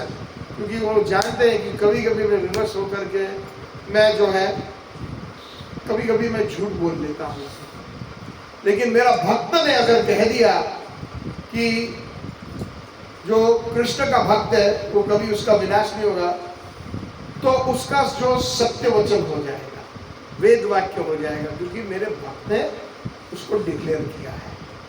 इसीलिए तो जैसे हम जो इस्कॉन वाले हैं, हमारे प्रभुपाद जी अगर कोई चीज कहते हैं या हमारे कोई भी आचार्य कुछ भी कहता है तो भगवान को उसकी बात माननी ही पड़ती है, क्योंकि वो संपूर्ण तरह से वो शरणागत है। कभी कभी हम सोचते हैं ना कि मैं इतनी प्रार्थना करती हूँ, मैं इतना प्रार्थना करता हूँ, भगवान से कुछ चाहिए, तो क्यों नहीं सुनते हैं? कभी कभी सुनते हैं, कभी नहीं भी सुनते हैं। ऐसा अनुभव हुआ है? सबको नहीं हुआ है? हाँ या ना? हाँ या ना? हुआ है ना? 100% तो आपकी प्रार्थना जो है उसका जवाब नहीं मिलता। क्यों? उसकी वजह ये हमारे आचार्य बताते हैं, शास्त्र होता है कि हम संपूर्ण तरह से शरणागत नहीं है। जो संपूर्ण तरह से शरणागत है 100%, भगवान को उसकी बात माननी ही पड़ेगी, उनके पास कोई चारा है ही नहीं। वो हम लोग कहते हैं ना, भगवान का एक नाम है भक्त वत्सल। सुना है ये? वत्सल मतलब क्या? बछड़ा। तो जैसे माँ अपने बछड़ों का कैसे ख्याल रखती है, खिलाना पिलाना ध्यान रखना बछड़े का, तो भगवान जो है ना हमारा सबका ध्यान रखते हैं। उसको भक्त वत्सल कहते हैं, जैसे हम बच्चों का ख्याल रखते हैं। लेकिन खास करके जो उनके अनन्य भक्त हैं, भगवान उनके वश में आ जाते हैं, तो उनको भक्त वश्य कहते हैं। खास करके वृंदावन के जितने भी भक्त हैं उनको, अभी हमने क्या लाइन 2-4 पढ़ी इस भजन के अंदर, हमने क्या पढ़ा कि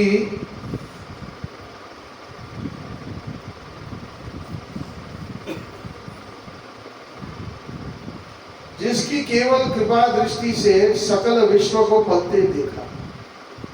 भगवान कृष्ण के अवतार है महाविष्णु जी, और जब सृष्टि का निर्माण होता है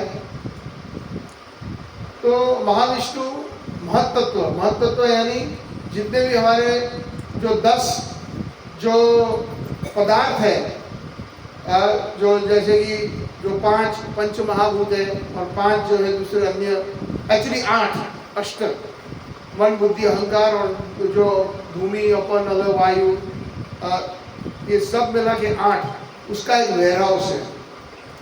समझने का प्रयास कीजिए, जब ये महाप्रलय आता है तो सब कुछ जो है उस वेयर हाउस के अंदर चला जाता है। जैसे कि मान लीजिए बिल्डिंग बनी, बहुत बड़ी बिल्डिंग बनी, 100 साल 150 साल अगर वो रहता है, उसके बाद क्या होता है, पुरानी बिल्डिंग टूट जाती है। तो उसमें क्या होता है कि जितने भी कॉपर का वायर है वो कॉपर वाले वेयर हाउस में चला जाता है, उसको रिसाइकल करते हैं, है ना। जो ईंट होता है, ईंट को भी उसका चूरा चूरा बना के दोबारा ईंट बनती है। ऐसे करके भगवान की सृष्टि में, भगवान भगवद गीता में कहते हैं अव्यक्तानि दीनि भूतानि, क्या श्लोक है? अव्यक्तानि भूतानि सर्वव्यक्तानि मध्य Bharat.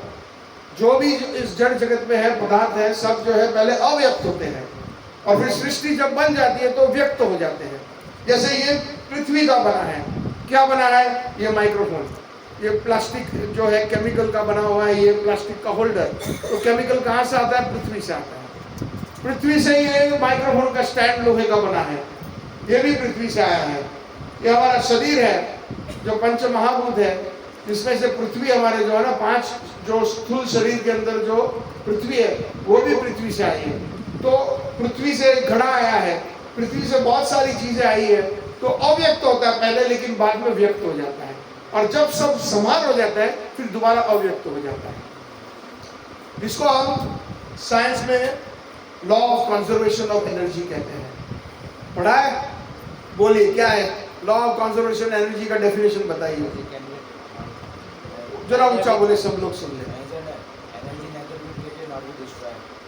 But it can be transformed from one to another form. उसको तो यही चीज भगवान भगवद गीता में अनादिकाल पहले कह गए, और अभी हमारे वैज्ञानिक कुछ साल पहले उन्होंने law of conservation of energy को ढूंढा है कि जो कुछ भी होता है ये पदार्थ है जो वो बाद में मिल जाते हैं, अव्यक्त है उसमें। तो जब ये महाप्रलय आता है, लगभग 3000 खरब साल के बाद महाप्रलय आता है, तो सब कुछ यहां पर जो होता है, वायु में चला जाता है, वेयरहाउस में, पृथ्वी के वेयरहाउस में चला जाता है, जल के वेयरहाउस में चला जाता है। ऐसे करके ये सब जो है पंच महाभूत और बाकी के 3 सूक्ष्म जो है मन, बुद्धि और अहंकार, उसका भी वेयरहाउस है। और हर एक जो है वेयरहाउस 10 गुना ज्यादा है। तो पृथ्वी का पहला है, तो अगर आप गिनती कीजिए उसका, अगर मान लीजिए 1 किलो है पृथ्वी, तो उसके बाद में पृथ्वी के बाद अर्थ, वाटर, जल को 10 से गुनिए तो 10 किलो जल है। उसके बाद अर्थ, वाटर, एयर, वायु, उसको 10 से गुनिए तो कितना हो गया? 100। तो 100 किलो जो है वायु है। मैं एग्जाम्पल दे रहा हूं जिससे आसान हो जाएगा ये समझना सृष्टि के, भौतिक सृष्टि में कैसे ये होता है। वायु के बाद कौन सा है? अग्नि। तो अग्नि को और 10 से गुनो तो कितने किलो हो गया? जरा ऊंचा बोलो। 1000। उसके बाद कौन सा आता है? आकाश, मतलब खम, स्पेस, जिसको हम स्पेस कहते हैं, उसको 10 से गुनो तो कितना हो गया? 10,000 किलो। उसके बाद आता है मन, उसको और 10 से गिनो, 1 लाख। उसको और नेक्स्ट जो है बुद्धि, उसको 10 से गिनो, कितना हुआ? 10 लाख। और उसके बाद अहंकार, उसका भी एक वेयरहाउस है, उसे 10 से गिनिए तो कितना हुआ? 1 करोड़। 1 करोड़ किलो। अगर 1 किलो पृथ्वी है, उसके सामने 1 करोड़ किलो अहंकार है। इसलिए हमारा अहंकार इतना जल्दी से मिटता नहीं है। हमारी सबसे ज्यादा क्वांटिटी और सूक्ष्म है, इसलिए वो नजर नहीं आती है, वो दिखाई नहीं देती है, लेकिन हम फील कर सकते हैं। ये जो है तो उसका वेयरहाउस है, और वो वेयरहाउस का एक जो है रूप है, उसको कहते हैं महत तत्व। और जब दोबारा जब सृष्टि को बनाना है, तो भगवान महाविष्णु जो कृष्ण के अवतार के अवतार के अवतार के अवतार के अवतार के अवतार है, वो महाविष्णु जी जब अपनी कृपा दृष्टि से उस महत तत्व की ओर जो है वो दृष्टि डालते हैं, तो उस महत तत्व में वो समय डालते हैं, भौतिक समय।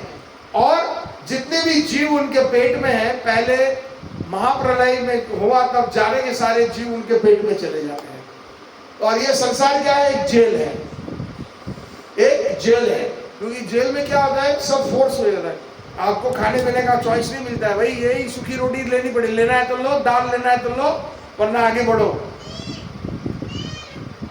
तो हम कहेंगे कि नहीं, हम तो आज रसमलाई खाएंगे जेल में, तो वो नहीं होगा, वो पता है नहीं होगा। तो जेल होता है, इसमें ये हमारे में फोर्स किया जाता है। क्या? जन्म, मृत्यु, जरा और व्याधि। भगवान ने भगवद गीता में कहा है कि हमें जन्म भी कर्म के अनुसार फोर्स होता है। अगर कोई कहे कि भाई, कई लोग कंटाल जाते हैं ना, बोलते हैं कि अब दोबारा ये जन्म मत देना भगवान, गरीबी में मत देना, मुझे बहुत तकलीफ हो रही है प्रभु, मेरे कोई अच्छा जन्म मिले। लेकिन कर्म ऐसे हो तो अच्छा जन्म नहीं मिलेगा। अगर मांस भक्षण किया है, हमने बहुत सारे पाप किए हैं, तो निम्न योनि ही मिलेगी, उसमें चॉइस नहीं है, बाय फोर्स। और मृत्यु भी बाय फोर्स है, उसमें चॉइस है। कोई कहेगा मैं नहीं मरना चाहती, मैं नहीं मरना चाहती, या मैं नहीं मरना चाहता है, तो हो सकता है, नहीं हो सकता है? सबको मरना है बाय फोर्स। और उसके बीच में और 2 प्रॉब्लम है। हम जो है बीमार होते हैं, सबको वो बाय फोर्स। कोई चाहता है हाँ बैल मुझे मार, मुझे आ जा, कोरोना आ जाए, भैया आ जा, तुम्हारे लिए मैं इंतजार कर रहा हूँ, आजा कोरोना, मैं बैठा हूँ यहाँ, कोरोना मुझे लग जाए, ऐसा कोई करता है? नहीं करता। लेकिन बाय फोर्स आता है ना, है ना? जो भी बीमारी, और बुढ़ापा भी आ जाता है, घुटने दुखने लगते हैं। कुछ देर के बाद में जब उठूंगा तो मेरे घुटने जो है खुल नहीं पाते, सो जाते हैं मेरे पैर। तो धीरे धीरे ऐसा सबको होने वाला है, तो बाय फोर्स आता है। तो यहाँ पर फ्रीडम कहाँ पर है? स्वतंत्रता कहाँ है हमारी? तो कहने का मतलब ये है कि जब जिसके पिछले कर्म होते हैं और महाप्रलय आ जाता है, सबको सब इस जेल से ट्रांसफर किया जाता है भगवान महाविष्णु के पेट में। और जब नई जेल बन जाती है तो वहां पर कैदियों को वापस छोड़ा जाता है। जैसे कि मान लीजिए कि आपके यहाँ पर जेल है, पुरानी हो जाती है बहुत, उसकी बिल्डिंग ईंट सब दिखने लगी और ऊपर से सब गिरने लगा, तो गवर्नमेंट क्या कहेगी कि भाई ये 500 कैदी इस जेल के अंदर है, तो इसके लिए और कोई इंतजाम कर दो। जेलर तो ये नहीं कहेगा कि भाई ऐसा करो 2 साल लगने वाले हैं नए जेल बनाने में, 2 साल में वापस आ जाना, हमको अभी छोड़ देते हैं। ऐसा नहीं होता है ना, उनको और कहीं ट्रांसफर किया जाता है, होल्डिंग सेल में, है ना। तो भगवान महाविष्णु का जो पेट है वो होल्डिंग सेल है जीवों को, और जीव उसमें सो जाते हैं डॉर्मेंट सिचुएशन में, उसको डॉर्मेंट स्टेट कहते हैं। और जैसे ही भगवान की दृष्टि पड़ती है काल और इस महत्व पर, तो सृष्टि का निर्माण होने लगता है और जीव वापस जो जो पिछले कर्म थे उस कर्म के अनुसार उसको नया शरीर प्राप्त होता है। तो यहाँ पर ये पॉइंट ये है कि इस भजन के अंदर ये कहा उन्होंने कि कवि कहते हैं यहाँ पर, जिसकी केवल कृपा दृष्टि से सकल विश्व को पलते देखा। भगवान सबका पालन करते हैं ना, सृष्टि का निर्माण, पालन और संहार, उसको गोकुल में माखन पर 100 बार मचलते देखा। थोड़े से माखन के लिए गोपियां कहती हैं, हाँ लाला इधर आ, तुझे मैं माखन दूंगी, लड्डू दूंगी, थोड़ा नाच के दिखाना। बलराम के साथ थोड़े कुश्ती कर, हम देखना चाहते हैं आप दोनों में से कौन स्ट्रांग हो।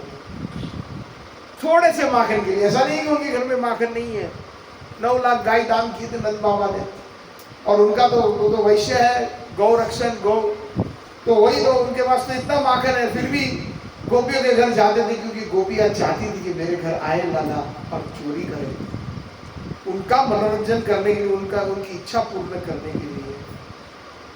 तो छचियावर छाछ नचाई गोपियों ने, थोड़ी सी छाछ के लिए गोपी ने कहा कि नहीं दूंगी छाछ, नहीं दूंगे दही, थोड़ा सा नाच करके दिखा, नृत्य करके दिखा कृष्ण।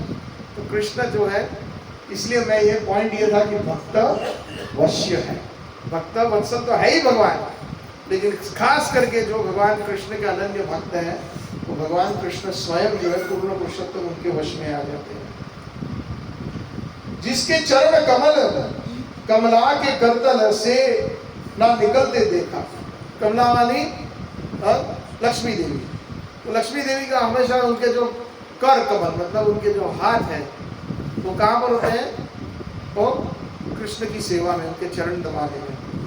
उसको ब्रज की कुंज गली में कंटक पथ पर चलते देखा।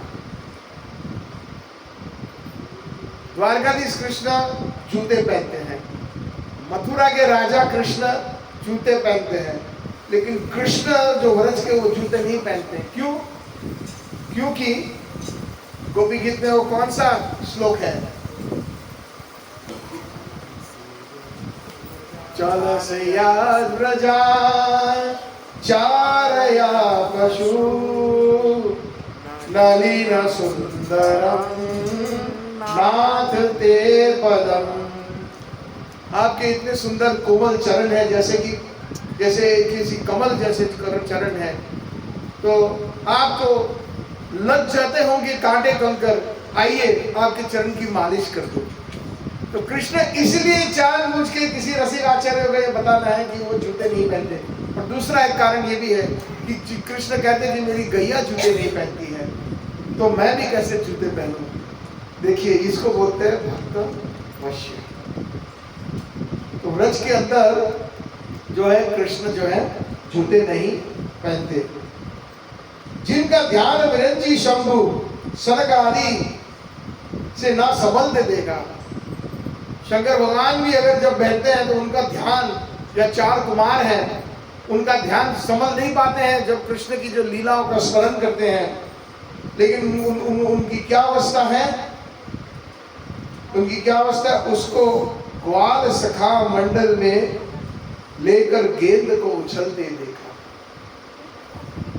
ग्वाल सखाओं के साथ जैसे एक साधारण बालक है वो गेंद खेल रहे हैं। और आपको तो पता है कि वो कालिया की जो लीला हुई थी, गेंद खेलते खेलते जमुना जी में कैसे कूद गए कृष्ण। और आखिर में कहते हैं कवि यहाँ पर, जिसकी वक्र विभूति के डर से सागर सबको उछलते देखा। यहाँ पर उल्लेख हो रहा है भगवान राम का, जो कृष्ण के अवतार है। जब वो बैठे 3 दिन तक उन्होंने मिशन किया रामेश्वरम पर, और उन्होंने राम मांगी वरुण देव से और उन्होंने नहीं दिया, तो उन्होंने सिर्फ अपनी भंवरें उठाई, सारे सागर जो है जलने लगे, सूखने लगे। तब जो है जाकर के वरुण देव आए और उन्होंने माफी मांगी और स्तुतियां की। उसको माँ यशोदा के भय से अश्रु बिंदु दृढ़ ढलते देखा, है ना।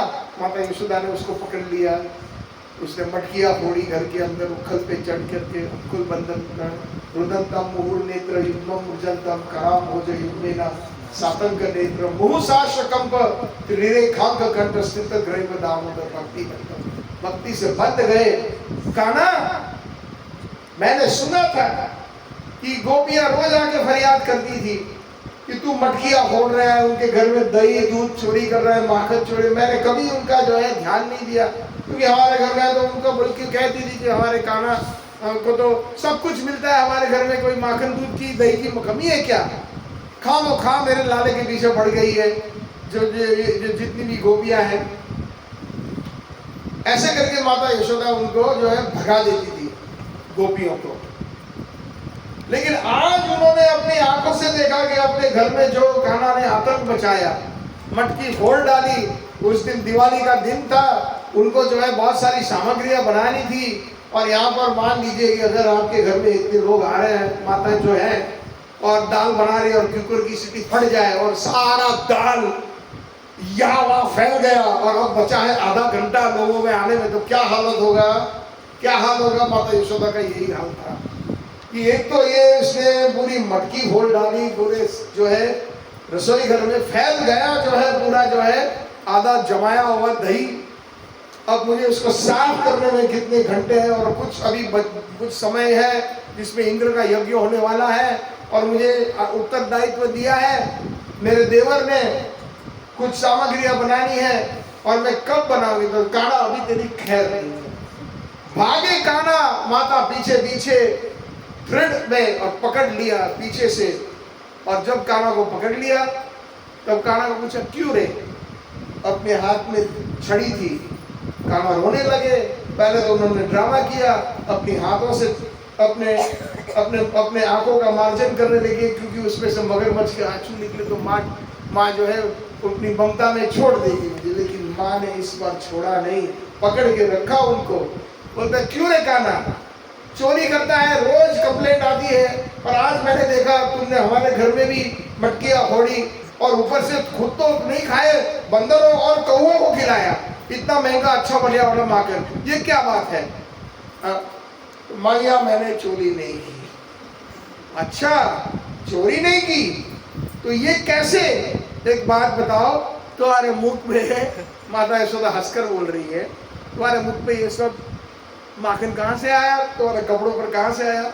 अरे मैया तू कितनी भोली है, तू कितनी भोली है मैया। तू जब दूध देखने गई थी तो एक बंदर आया रसोई घर में और उसने मटकी को फोड़ा और उस मटकी से सारा का सारा दही खा रहा था। तो मैंने उसको रोका तो उसने मुझे बरबस जो है तमाचे मारे और जो है सारा माखन मेरे ऊपर जो दही जो है लग गया। तो अच्छा तू चोरी भी करता है, झूठ भी बोलता है। तो कहते हैं ये जीव गोस्वामी के गोपाल चंपू से ये वर्णन किया है इस लीला का, दाम बंधन लीला का थोड़ा सा। ये बहुत ही सुंदर वो है प्रसंग। तो उसके अंदर जब माता यशोदा कहती है कि अच्छा तो झूठ भी लोग बोलने लगा और चोरी भी करता हो, तो मैंने देख लिया। देख मैया, मैंने तो सुना है कि तुम्हारे वंश में एक चोर था ब्रज के अंदर, तुम्हारी माँ के साइड पे, जिसका नाम था चोर घोष, जिसका नाम था चोर घोष। माता यशोदा का तो पूछो नहीं क्या हाल। ये जो बहुत सेंसिटिव है। कभी भी अपनी पत्नी या अपने मायके वाले के बारे में कुछ भी गलत मत बोलना। तो बिल्कुल महाभारत रामायण वर्ल्ड वॉर 1 2 3 एक दिन में आपको अगर करना है तो वो बटन गलत बटन दबा दिया कृष्ण ने अपनी माँ का। बोला अभी तेरी खैर नहीं है, चल अंदर चल। हाथ को पकड़ के ले गई अंदर और उक्खल को कहा तू खल है और तू भी खल है। उक्खल को कहा और ये भी खल है, इसलिए तुम दोनों जो है, क्योंकि तुमने उसकी सहायता की ये सब आतंकवाद मचाने में, तो तुम दोनों को मैं बांध दूंगी। वैसे देखा जाए तो जो नंद बाबा के भवन में तो कम से कम 84 खंबे हैं, किसी भी खंबे से बांध सकती थी, तो क्यों उक्खल से बांधा? तो जीव गोस्वामी ये कहते हैं कि उनको, क्योंकि खल ने, वो जो उक्खल ने इस खल कृष्ण की सहायता की, तो तुम दोनों को, जैसे हमने देखा है ना कभी पुलिस जब वो पुलिस की गाड़ी में जब कैदियों को ले जाते हैं तो एक दूसरे को रस्सी से बांधते हैं और कोर्ट में ले जाते हैं, देखा है नहीं देखा है ना? क्योंकि सबके सब जो है अपराधी है, तो तू भी अपराधी कृष्ण भी अपराधी, दोनों को इसलिए उक्खल से बांधा। अब आई बात समझ में, क्यों उक्खल से माता यशोदा ने उसको बांधा? लेकिन बांधने का प्रयास किया 2 उंगली कम, तो 2 उंगली क्या है? माता यशोदा ने बहुत प्रयास किया, इतने में तो सारी गोपियां आ गई, व्रज की गोपियां भी जो है माता यशोदा का बिना नहीं जी सकती, सुबह होती है उनके दर्शन करने आ जाती है। तो क्या वो देख रहे हंस रहे, यशोदा मान नहीं रही थी ना, हम कह रहे थे कि जो हमारे घर में मटकी फोड़ा दी है, देखो तुम्हारे घर में क्या कर दिया। अरे अरे खड़ी क्यों, जा करके और अंदर से रस्सी ले आ, तो और रस्सी ले आई, गोपियां बांधा, उन्होंने गांठ और दोबारा घुमाया तो 2 उंगली कम। सारी गौशाला में से रस्सियां ले आई, सब कुछ खत्म हो गया, फिर भी 2 उंगली कम। क्यों? क्योंकि उनका प्रयास मात्र पर्याप्त नहीं है, जब तक ठाकुर जी की कृपा ना हो वो स्वयं बंद नहीं जाते। तो जब माता यशोदा ने पसीना आ गया, मुख लाल हो गया और अपने मन में कहा अब तो कृष्णा इतना काम है, अभी बच जाना, मुझे बहुत काम है, तब कृष्णा जो है अपनी माँ की उस अवस्था को देखकर उन्होंने दामोदर भक्त वश्य, भगवान कृष्ण अपनी माँ के पूर्ण वशपा किसी की मजाल है कि कोई भगवान को बांध सके, है पूर्ण पुरुषोत्तम भगवान कृष्ण को कोई बांध सके नहीं। यही इस भजन का सार था और यही कुछ लीलाएं थी। हाँ भगवान कृष्ण झूठ बोलते हैं, लेकिन उसका कारण क्या है वो नहीं लोग डिस्कस करते। डिस्कस ये है कि हमारी आपकी लाज रखने के लिए उनको अगर झूठ बोलना भी पड़ा तो बोल देते हैं, ताकि बदनाम हो जाए तो हो जाए, लेकिन मेरे भक्त का मान नहीं करना चाहिए। हरे कृष्ण। प्रभुपाद की जय। गौर प्रेमानंदे।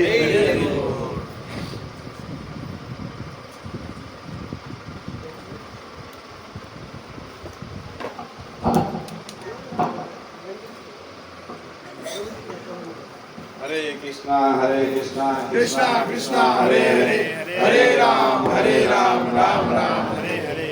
बहुत बहुत धन्यवाद सदानंद प्रभु जी का। पहले कुछ भक्त कम थे तो हमने प्रभु जी का इंट्रोडक्शन नहीं किया था, अभी प्रभु जी का इंट्रोडक्शन कराना चाहेंगे। प्रभु जी इस सदानंद प्रभु परम पूज्य परम पूज्य भक्तिसार स्वामी महाराज जी के शिष्य हैं। पिछले 33 सालों से अधिक से इस्कॉन की सेवा कर रहे हैं, इस्कॉन संस्था में, और इनका भगवद गीता, वैष्णव भजन, भागवतम, गौड़ीय शिक्षाओं पर कीर्तन सब करते हैं प्रभु जी।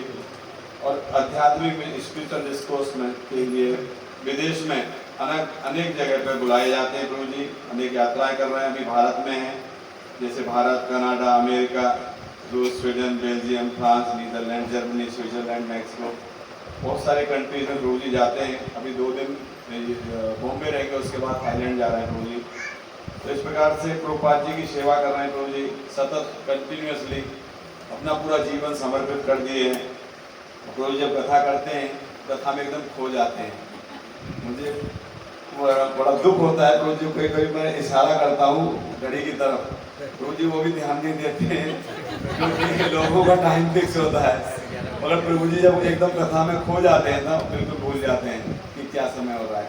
एक्चुअली हम डिसाइड करके आए थे कि हम हार्डली 9, सवा 9 बजे ओवर कर देंगे, मगर अभी 10 बजने जा रहे हैं। मैंने एक दो बार प्रभु जी तक घड़ी की इशारा भी किया था, प्रभु जी हम कथा में तुमने खो गए थे, कि वो मुंबई की तरफ देखते थे, घड़ी तरफ नहीं देखते थे। तो आप लोग किसी को लेट हुआ होगा तो इसके लिए क्षमा याचनाएं मेरी तरफ से। तो प्रभु जी का आपने देखा प्रभु जी कितना मतलब भगवान के प्रति कितने समर्पित हैं। प्रभुपाद जी अपने गुरु महाराज के प्रति, सेवा के प्रति, तो ये उनका भाव है।